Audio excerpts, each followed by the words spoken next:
Men with bad family background and upbringing ruin women and homes. They usually expect women to baby them in marriages and relationships. A person's family background includes their political affiliation, religion, culture, and other aspects of their childhood environment. A man's family background and upbringing plays significant roles in his marriage and relationships. What is advice your mom gave you that maybe was good or bad, and what do you wish your mom told you? All right, so I didn't listen to my parents when they told me my first husband was not good husband material. And that is because he did not come from a good family. You know, he was raised by a single mom who did not know his father's name, and she also was a lesbian as well. Oh, wow. And so there was a lot of things, there were a lot of red flags that even though he was a nice guy and he, seemed nice, smart, great, he wouldn't understand that marriage is a lifetime commitment. So I was raised to learn how to cook and to clean and to be a wife, but also to have a career. So that my parents are like, he doesn't understand what this means. And you got to get along with the family. Because of that tension, when I did get pregnant after we were married, his mother just was so upset with me. She was upset with me for my family being excited, that we were going to have a child. How old were you? And so 26. Okay, so 26. So we were 25 when we got married and 26 when I was pregnant with the first child, and we miscarried. And he was so excited that he was like, thank God, we didn't, I didn't need that. And I was like devastated. I was like, you're excited our baby died, and it just, his mother and her girlfriend at the time just kept intervening into our marriage. And it eventually caused this complete and total breakdown when I got pregnant with the second child, wow. What is now my daughter. And so my parents kind of said, we told you so. Yeah. What problems would you say it caused that, just day-to-day problems does it cause when you date a guy that doesn't have a good family background? A lot of times he would prioritize seeing his friends whenever they needed something because, I've known them longer. He didn't understand that as a wife, then I took it like a different role in his life. And so he's like, but I've known my best friend for so many years, so he takes priority. So if my best friend's lonely, then I'm going to just leave and not stay home for dinner. And, I'm like, but we're married, we have, and so he was never home. And that was one thing that caused a strain in the relationship, not understanding that he needed to financially provide. So we were homeless for a period of time. And then another big thing, we just got an apartment. He had signed the lease with a best friend of his, and we were living in Florida because that's where his mom was living. I'd flown back to Illinois where my family's from. And I got that's when I was visiting to get an ultrasound. That was when we found out I was having a girl. And so this friend decided he was going to sign the lease with my husband. So their names were on the lease, but he didn't have a job, wasn't paying any rent. Okay. So he was kind of a bum, pretty much. Right. Yeah. And I said, hey, since we're married and we're just now getting on our feet, we have a baby on the way. The second bedroom is for the baby. This is not for this grown adult who is able to take care of himself. And he's like, no. He gets that room. And my childhood bedroom furniture that I had saved for our child, he took and got. On top of that, there was only one vehicle between me and my husband. And so he took that to work. And I'd woken up this morning after I just flew back, so I'm in this apartment for 2 days, right? All the food in the apartment has been eaten, So I asked the roommate, hey, can you go drive me to the grocery store to get groceries so I can have dinner ready for when my husband gets home? And he's like, you can't spend his money. And I'm like, oh, it's our money. And it's to buy groceries to have dinner for when he gets home. And he didn't understand that. Again, a lot of his friends are also from similar backgrounds. So they're also not understanding that where I'm coming from, I'm thinking like I'm going to continue unpacking the boxes to get the kitchen unpacked and have dinner ready, all this. And he's just like, this is not your money. You're not working. You don't have a job. And so you wished you listened to your parents when they told you that. Exactly. And so what it ended up happening was when I confronted him about this, it resulted in a confrontation that resulted in me not being let back into my apartment because I technically wasn't on the lease. Mm-hmm. So I ended up having to go home to my parents, and he just didn't understand, he just didn't get like what marriage was, mm-hmm. And my parents knew, like, we told you so. So listen to your parents, they know, and also get along with the family. I am best friends with my new mother-in-law mm-hmm. and my sister-in-law. Like, we are now at the point where my parents were both married, his parents were both married, all of his, everyone is like, there's no divorce in this, So I have the full support of my parents, his parents, So it's a huge, huge difference. You are marrying into the family. Really look at the family dynamic. It's a big, big thing. Hello fam, hope you all are having a fantastic week. Please take a moment to like this video and subscribe. Thank you. Taking cognizance of the family dynamics of your spouse is very important.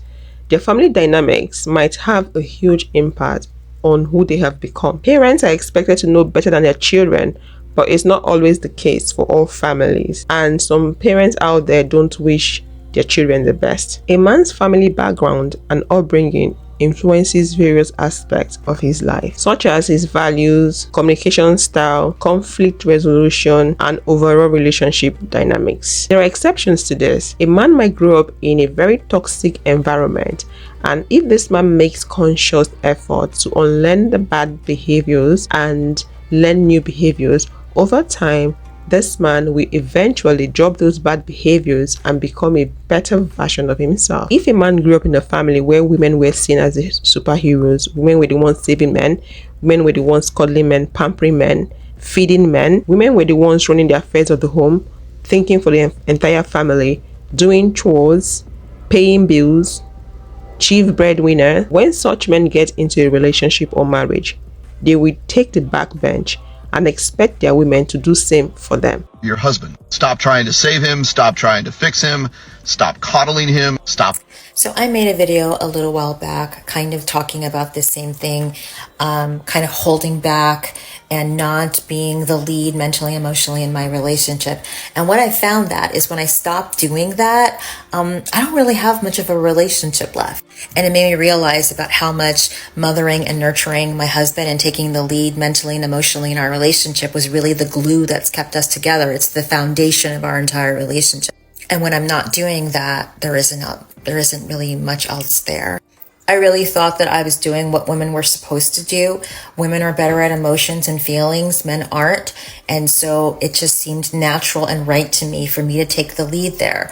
I thought it was the loving thing to do, and I thought it was what a wife is supposed to do. But I also thought in doing that my husband would see that, and then he would in turn give me back whatever it is I needed. It did not work out that way. It's very, very hard to try to change the dynamic in a relationship when, again, you're the only person trying to make that change happen. Honestly, I feel like it's going to be the end of the relationship, really. That's really been hard to accept, and it's like a process for me to try to accept that and understand it. I'm still trying to learn how to prioritize myself, put myself first, take care of myself. I do feel good about that, but I don't feel good about what it means for my marriage. And that is something that I'm still going to have to work through. And to be honest, I'm really afraid. It sucks to think that you taking care of yourself means losing the people. It could mean losing the people that you care about. And it's just really, really tough. A man's family background and upbringing can affect his communication style, his communication pattern, his listening skills. If a man grew up in a family where everyone screams and yells, he's most likely to bring that into your relationship. If you grew up in a family where people don't listen, everyone talks over each other, he might bring that into the relationship. If he grew up in a family where he believes that women are not supposed to be listened to, he might also bring that into the relationship. If the man also grew up in a family where his parents or his parent had a struggle with conflict resolution or emotional regulation, he's definitely going to bring that into your relationship if he has not worked on himself. If they don't know how to agree, how to calmly resolve issues, if perceiving an issue triggers them and they escalate everything, that man is definitely going to bring that into that relationship. If they cannot regulate their emotions, they can't express themselves. If his parents or his father or mom were bottling in emotions, that man is most likely to also bring that into the relationship. Getting married was the worst decision of my life. I got married at 21, and now at 25, I realize what a mistake I made. I'm an educated professional with multiple degrees, while my husband only has a high school diploma. Somehow, his entry-level job is still more important. His hobbies are more important. His time is more important. His preferences hold more weight. Everything is centered around him. I want a divorce, but I don't want to split time with our child with him. He cuts every corner possible while parenting, and I'm worried about the sort of care my child would receive while with him alone. I live with this excruciating knowledge that I settled, and it's only made my life worse. Because of his lack of career prospects, I'm the breadwinner, the primary household manager, the default parent, and the list goes on. I told him ad nauseum how all of this impacts me, but it's clear he doesn't care. I'm but a star in his orbit, and that's what he expects in perpetuity. The best advice I can give young women is do not marry a man unless you're willing to take care of him almost like a mother cares for a child. I sit and daydream about how much easier my life would be if he wasn't in it, single motherhood and all. I am asking you to please share my story. I desperately need women in their early 20s to hear this, as it's very important. My husband and I met when I was 22. We were both new hires. He was 30 at the time, and he pursued me pretty quickly. The age gap was concerning to a few people who were close to me, but I wasn't interested in hearing what they had to say. He had just gotten out of a fling, as he called it. I didn't ask many questions because he was constantly talking down upon her. Being young and naive, I didn't see that as a character flaw on his end and let it slide. He proposed a little after 1 year of dating. A few months later, we moved and purchased our own home. It was complete bliss for about 10 months until I found out we were expecting 2 months before our wedding. He was very angered by this, saying he was ashamed to have a shotgun wedding and I was not to tell a single soul, including my parents. I had no clue where this was coming from. Neither of us are religious, and we both talked about wanting children plenty of times, so I agreed we would keep it quiet until we came back from our honeymoon and I'd be in my second trimester. I had a wonderful pregnancy. I gave birth to our baby girl, and the switch flipped. He would come home screaming, which made the baby scream as well. He would come home late, so naturally I thought he was having an affair. We used to split chores, and he completely stopped everything. I was basically a single mother. He told me he hated the way I looked, despite being only 10 pounds away from my pre-pregnancy weight. I lost it so fast from stress. He would go days without speaking to me, even though we were sleeping in the same bed. The final count was 17 days of silence. He is the most hands-off, lazy father in the world, and only shows our pets affection. I finally had enough and served him papers, and he's taking his sweet time signing them. I just ask every woman in her early 20s dating a man who is 8 to 10 plus years older to please sit and ask yourself, why is he single? And why is he looking for someone so much younger? A man's family background and upbringing can affect his relationship expectations, the roles and responsibilities in relationships, his commitment and sacrifice. A man's family background can define expectations regarding roles within his marriage or relationship. Roles such as who will be responsible for house chores, the child rearing, and the financial management. Some men often expect women to be in charge of bringing up the child and household chores. They believe that household chores is for women alone. Women are supposed to cook, clean, and take care of children. A man's level of commitment or willingness to make sacrifice in the relationship or marriage can also be influenced by his family background, his parents, or his family members.